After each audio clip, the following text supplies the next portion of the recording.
Good evening, all of you. How are you all? Welcome back to Shipping Minds Menu. Let us continue with our new thinker, that is Erving Goffman. Erving Goffman का जो born date है that is 11 June 1922 and died on 19th November 1982. In every video, I am repeating that you have to or you should remember born date and died date because there are in previous I think last 2023 and 2024 continuously they are asking the chronology based questions related to the thinkers, whether it is book's name or their uh, who come first, then who come after that, means chronology of the thinkers on the basis of their uh, birth date. So you have to learn about the years, born years of the thinkers. Next is symbolic interactionism. जो interactionist थे, एर्विंग Goffman जो थे वो symbolic interactionist थे. इन्होंने जो कीनथ बर्ग हैं, कीनथ बुर्ग, उन्होंने ड्रामेटिज्म लिखा था. ये जरूर याद रखना है कि एर्विंग गॉफमैन जो हैं वो कीनथ बुर्ग जो हैं उससे इंस्पायर थे और उन्होंने ड्रामाटर्जी को दिया. सिंबॉलिक इंटरेक्शनिज्म आप सभी को पता है. सिंबॉलिक इंटरेक्शनिज्म का मतलब होता है सिंबल्स को एंड कुछ जेस्चर्स को यूज करना इंटरेक्शन के लिए.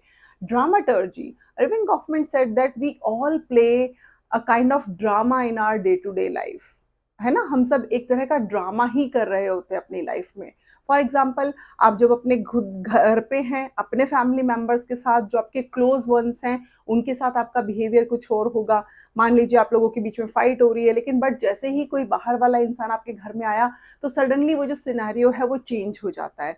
आप अपनी पर्सनल चीजें बाहर वाले लोगों को नहीं दिखाना चाहते. तो it is a kind of drama कि आप तब कुछ और रिएक्ट कर रहे होते हैं, कुछ और आपके एक्शंस होते हैं, बट जो आउटसाइडर्स हैं उनके सामने या पब्लिकली आपका जो एक्शंस हैं वो डिफरेंट होंगे.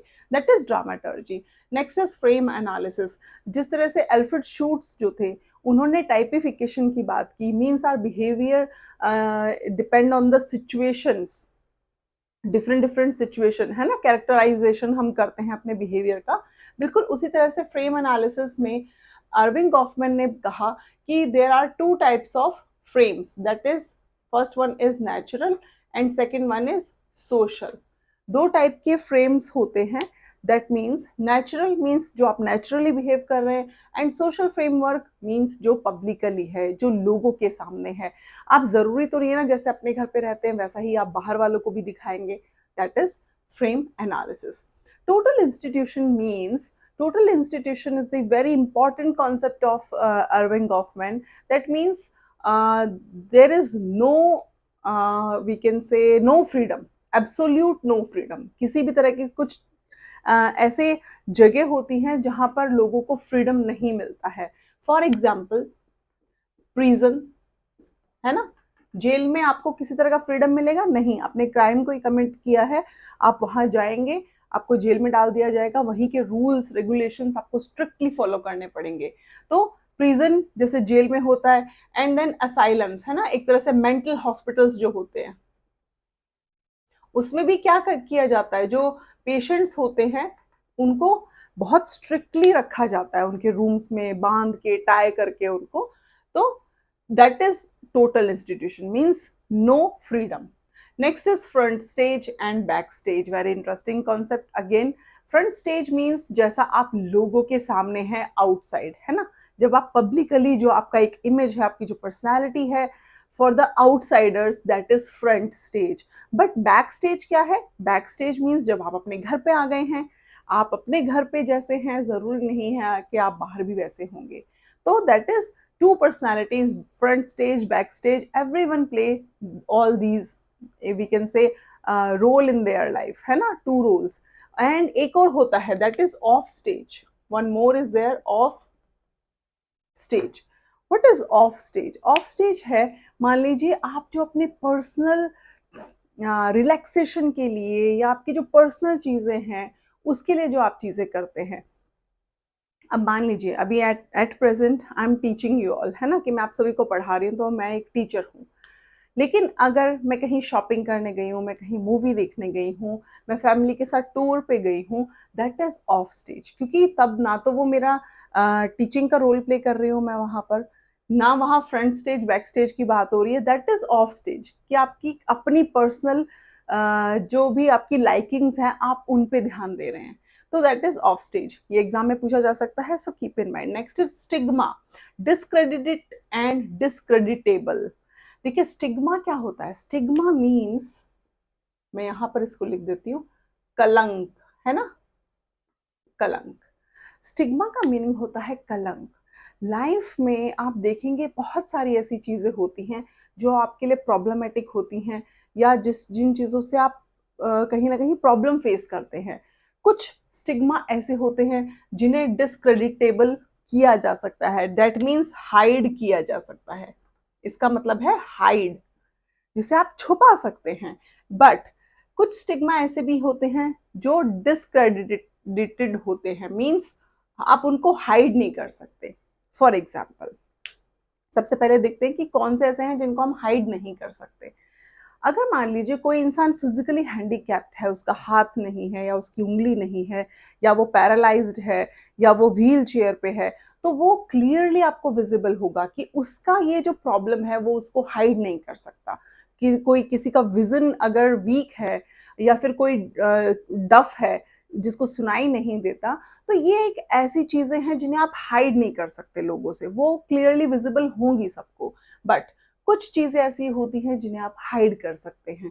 फॉर एग्जाम्पल, जैसे हमारे जो इंडिया है, यहाँ पे कितना एक सोसाइटी का मेंटालिटी ही ऐसी है कि जो रेप विक्टिम होता है, उसी के लिए प्रॉब्लम्स ज्यादा होती हैं। रेपिस्ट के लिए प्रॉब्लम ज्यादा नहीं होती, जिसने रेप किया है उसके लिए उतनी प्रॉब्लम्स नहीं है, बल्कि जिसके साथ रेप हुआ है उसके साथ ज्यादा प्रॉब्लम्स हैं। कोई भी अगर मान लीजिए गर्ल है, विमेन है, जिसके साथ रेप हुआ है, हमेशा उसको लोग बहुत ही अजीब सी नजर से देखेंगे, उसी को गलत बोलेंगे, अरे तुमने कपड़े ही ऐसे पहने होंगे, तुम्हें क्या जरूरत थी बाहर जाने की। मतलब जिस इंसान के साथ वो गलत काम हुआ है उसको साथ देने की बजाय लोग उसी को कोसना स्टार्ट कर देते हैं। तो ये इस वजह से क्या होता है, लोग अपनी आइडेंटिटी को हाइड कर लेते हैं। उनके साथ जो गलत हुआ है वो उसको बताना ही नहीं चाहते, क्योंकि सोसाइटी ही ऐसी है कि लोग नहीं समझना चाहते कि प्रॉब्लम रेपिस्ट में है, जिसने रेप किया है, उसमें नहीं जिसका रेप हुआ है। तो इस सिनेरियो में क्या होता है कि लोग डर के मारे, लोगों की बातें सुननी पड़ेंगी, समाज में प्रॉब्लम्स होंगी, उनके पेरेंट्स को सुनना पड़ेगा, तो वो अपनी उस कलंक को हाइड कर लेते हैं। That is stigma, discreditable. Next is asylums. जो एरविंग गॉफमैन है, उन्होंने असाइलम्स पे बहुत काम किया, मेंटल हॉस्पिटल्स पे उन्होंने बहुत काम किया, असाइलम्स पे काम किया अलग अलग। Next is presentation of self in everyday life. ये एरविंग गॉफमैन की बहुत ही इंपॉर्टेंट बुक है जो रिपीटेडली एग्जाम्स में पूछी जाती है। रीसोशलाइजेशन, व्हाट इज रीसोशलाइजेशन? रीसोशलाइजेशन फॉर एग्जाम्पल, मान लीजिए कोई भी प्रिजनर है, उसने कुछ क्राइम किया और उसको सजा हो गई 10 साल की। अब जब वो अपने घर पे था तो उसका लाइफस्टाइल, एनवायरनमेंट एक अलग तरह का था।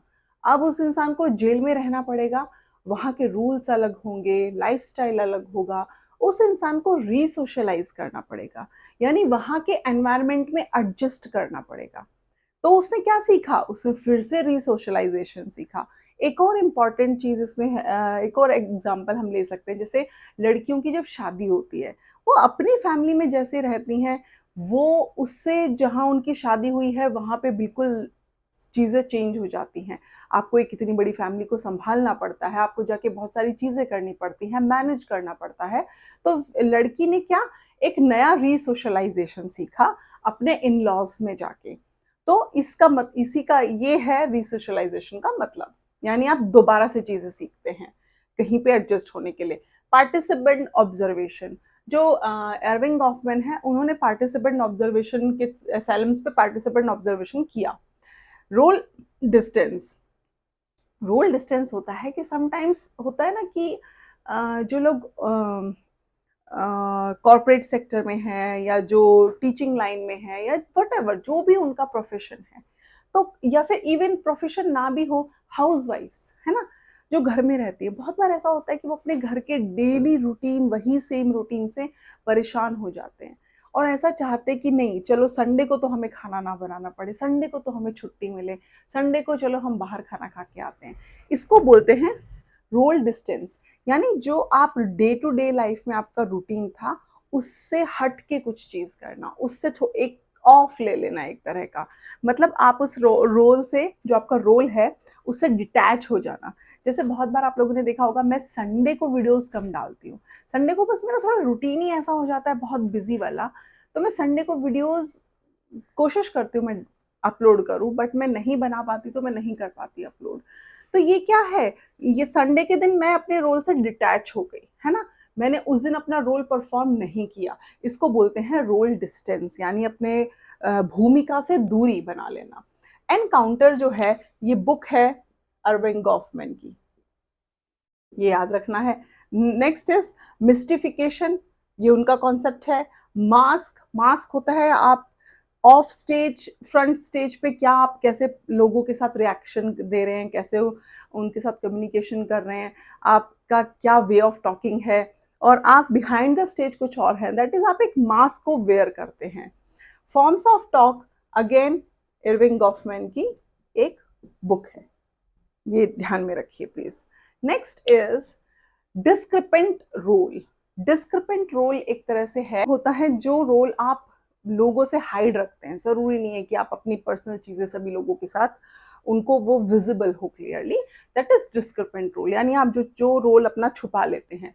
सेल्फ इन माइक्रो एनालिसिस, उन्होंने सेल्फ का माइक्रो एनालिसिस किया था, ये PYQ है, आया है, पूछा गया है नेट एग्जाम में कि सेल्फ का एनालिसिस करने के लिए इरविंग गॉफमैन ने मैक्रो पर्सपेक्टिव को यूज किया या micro, the answer is micro. Mortification of self, what is mortification of self? Sometimes ऐसा होता है ना, आपकी कोई भी मान लीजिए गलती हो गई है या कुछ हुआ है, लोग उसके लिए आपको ब्लेम करना स्टार्ट कर देते हैं। तो जब लोग आपको कुछ कुछ बोलना स्टार्ट करते हैं, धीरे धीरे ऐसा आपका माइंड में इतना गिल्ट जो है वो बढ़ जाता है, आपको ऐसा फील होने लगता है खुद के लिए ही कि अरे, आप गिल्ट में आ जाते हैं, आप अपने आप को कोसना स्टार्ट कर देते हैं। जब आप लोगों की बातें सुनकर, लोग तो कुछ भी कहेंगे, इग्नोर देम, बेसलेस बातें भी करते हैं लोग, तो उनकी बातें ना सुन के, क्योंकि आपको पता है आप सही हैं। अब मैं एक चीज यहाँ पे लाइन बोलूंगी कि दुनिया तो भगवान से भी दुखी है, तो इंसान तो चीज ही क्या है, दुनिया को तो भगवान से भी बहुत शिकायतें हैं, तो इंसानों में तो कमियां निकालना एक नॉर्मल सी बात है, निकालने दो उन्हें, खुश हो जाने दो। तो मोर्टिफिकेशन ऑफ सेल्फ कभी नहीं करना है, दूसरे की बातें सुनकर अपने आप को कभी नहीं कोसना, that is mortification of self. 5 types of secret की बात करते हैं इरविंग गॉफमैन, और वो कौन कौन से हैं? Dark secret, strategic secret, interested secret, inside secret and free secret. देखिए, डार्क सीक्रेट वो जो आप किसी से शेयर नहीं करना चाहते, आप बिल्कुल नहीं चाहते किसी को पता चले।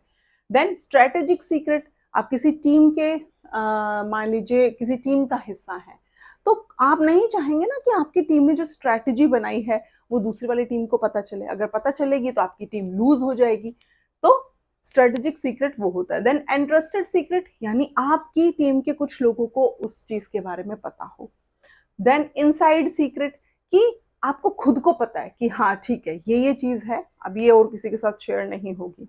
फ्री सीक्रेट, कि अगर कोई सीक्रेट किसी को पता भी चल जाए तो भाड़ में जान दो भैया, कर लो पता क्या करोगे, that is free secret. Next is focused and unfocused interactions. देखिए, फोकस्ड एंड अनफोकस्ड इंटरेक्शन वो होता है कि जैसे आप मान लीजिए आप कहीं गए, वहां पे लोग आपको नजर आएंगे, है ना, आपको दिखाई देगा, आप कहीं कोई कन्वर्सेशन चल रहा है किसी ग्रुप का, आपका ध्यान उधर भी है, कोई बगल में कुछ और बात कर रहा है, तो थोड़ा बहुत आपका ध्यान वहां भी है, बेशक आप इंटरेक्शन ना करें बट आपने सुना, लेकिन आप उसका हिस्सा नहीं बने उस कन्वर्सेशन का। तो जब आप जिस ग्रुप में हैं जहां कन्वर्सेशन कर रहे हैं, that is focused interaction. And unfocused वो है कि बगल वाले ग्रुप में भी कुछ बातें हो रही थी, आपने वो सुन ली हैं, बट आपने रिएक्शन नहीं दिया, आप उस ग्रुप का हिस्सा नहीं बने, दैट इज अनफोकस्ड, कि आपने सुन लिया। सिविल इन अटेंशन क्या होता है? सिविल इन अटेंशन होता है जैसे आप मैरिजेस में कहीं जाते हैं, है ना, आप किसी बर्थडे पार्टी में गए हैं या किसी मैरिज फंक्शन में गए हैं। अब बहुत बार ऐसा होता है ना, आप खाना खा रहे हैं, एकदम से आपका किसी के साथ आई कांटेक्ट होता है, आप लोगों को देख रहे होते हैं, किसी और को ऐसे आपने देखा, ऑब्जर्व किया, बस यूं ही आंखें मिल गई, लेकिन आप वहां पर इंटरेक्शन नहीं करते, किसी भी तरह का इंटरेक्शन वहां नहीं होता है, किसी भी तरह का, बस आपने देखा, दैट्स इट, हो गया, that is civil in attention. Next is sign vehicle. Sign vehicle होता है जैसे आप बहुत बार अलग अलग साइंस यूज करते हैं, है ना। साइन व्हीकल में देखिए एक चीज और है, यहाँ इसको टाई, TIE, टाई साइन भी बोला जाता है। फॉर एग्जाम्पल, जिस साइन के थ्रू आपको कुछ कॉन्टेक्स्ट का पता चले, ठीक है, जैसे अगर कोई फीमेल आपको नजर आए जिसने सिंदूर लगाया है ना, वर्मिलिन बोलते हैं शायद इंग्लिश में, उसने सिंदूर लगाया हो, तो आप समझ जाएंगे शी इज मैरिड, कि वो मैरिड है। अगर आप कहीं किसी को घूमते हुए देखते हैं जिन्होंने हाथ में हाथ डाले हुए हैं, है ना, या फिर एक दूसरे के शोल्डर पे हाथ रखा है और ऐसे घूम रहे हैं, वॉक कर रहे हैं, तो आप ये तो नहीं बोलेंगे ना कि ये बहन भाई है, आपको लगेगा कि हाँ ठीक है, कपल्स हैं।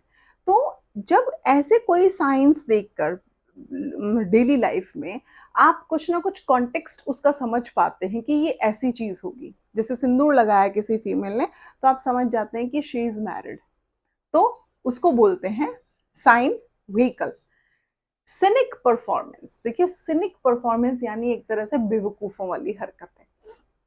सिनिक परफॉर्मेंस होता है जैसे कई बार हम लोगों ने भी किया है, क्लास में हमने भी किया है, आप लोगों ने भी किया होगा, आई डोंट नो, मैंने किया, मैं उतनी ज्यादा अच्छी ब्रिलियंट स्टूडेंट नहीं हूँ, तो मैंने भी किया है क्या, कि अगर मुझे कुछ समझ, कई बार होता है ना, आप किसी टीचर से थोड़ा सा ज्यादा डरते हैं, है ना, थोड़ा सा खौफ होता है आपके दिमाग में, तो उन्होंने जो भी पढ़ाया, मान लीजिए हमने बस समझ आया नहीं, हाँ sir sir sir, yes sir ma'am, yes ma'am, सब समझ में आ गया हमें, चाहे हमें कुछ भी ना समझ में आया, बस लोगों को दिखाने के लिए, टीचर को ऐसा लगे अरे वाह आज तो इसे समझ में आ गया, स्टूडेंट्स अगल बगल जो आपके क्लास फेलो बैठे हैं उन्हें लगे अच्छा आज तो मीनू को समझ में आ गया, तो आपकी इंसल्ट ना हो, तो कई बार आप ऐसा सिनिक वो करते हैं, जैसे बहुत बार होता है, कुछ होते हैं ना लोग चापलूस होते हैं, जैसे कॉर्पोरेट सेक्टर में आप देखेंगे कि कुछ कलीग्स, कुछ लोग होते हैं जो अपने बॉस का बहुत ज़्यादा उनकी तारीफ करेंगे या उनसे फ्रेंडली हो जाएंगे ताकि उनका प्रमोशन हो सके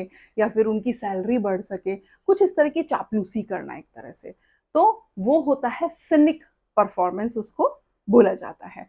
तो ये था इरविंग गॉफमैन का आज का हमारा लेक्चर।